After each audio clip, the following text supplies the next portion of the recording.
I love having Christmas at church because you don't have to beat around the bush about what it's called, right? It's a Christmas party, amen, not a holiday party. Goodness. You know, the world, people say the world doesn't make a lot of sense these days.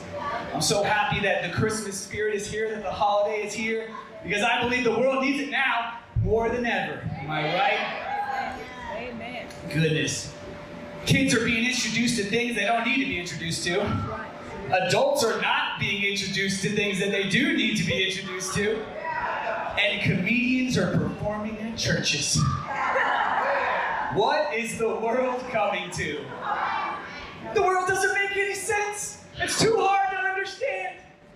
I'm sure we might have said this ourselves, or we've heard other people say this that we know and care about. Right? You see, but the problem is that, you see, when people come to me, they say, you know, sometimes they try to take you off guard as a Christian, and they'll be like, why do you follow Jesus? You know, why are you a Christian?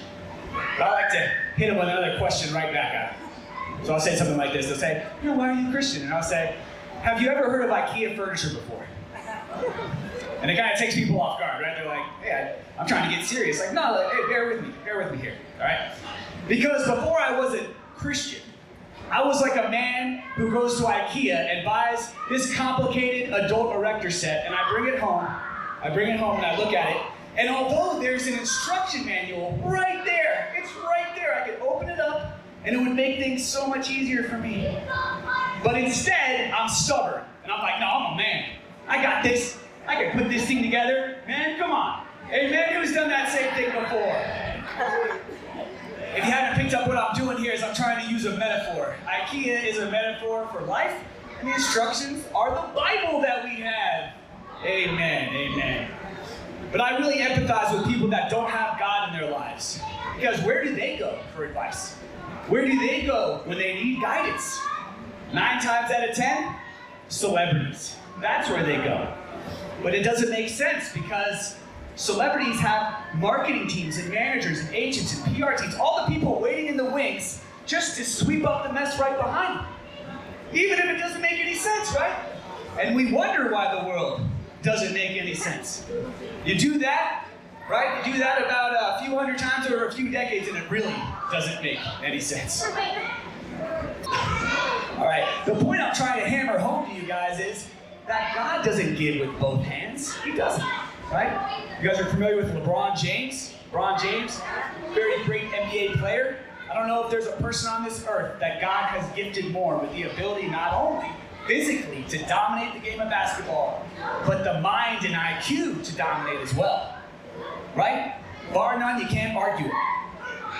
But have you seen Space Jam 2? Have you seen that movie? Lord. Sometimes even having LeBron on your team is not enough to win. Especially if it's the wrong job. Who does he think he is? Jordan? Well, we know he's not Kobe because Kobe won an Oscar.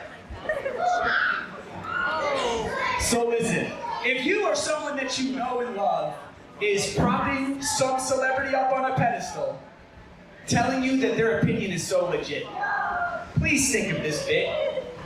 And I'm not here to preach to you, but that doesn't mean I can't teach to you. That's right. So listen, as we embark on this holiday season and we have to entertain and coexist with our family members, even the ones that voted for the other guy, amen? Let us not forget that we do have a set of instructions.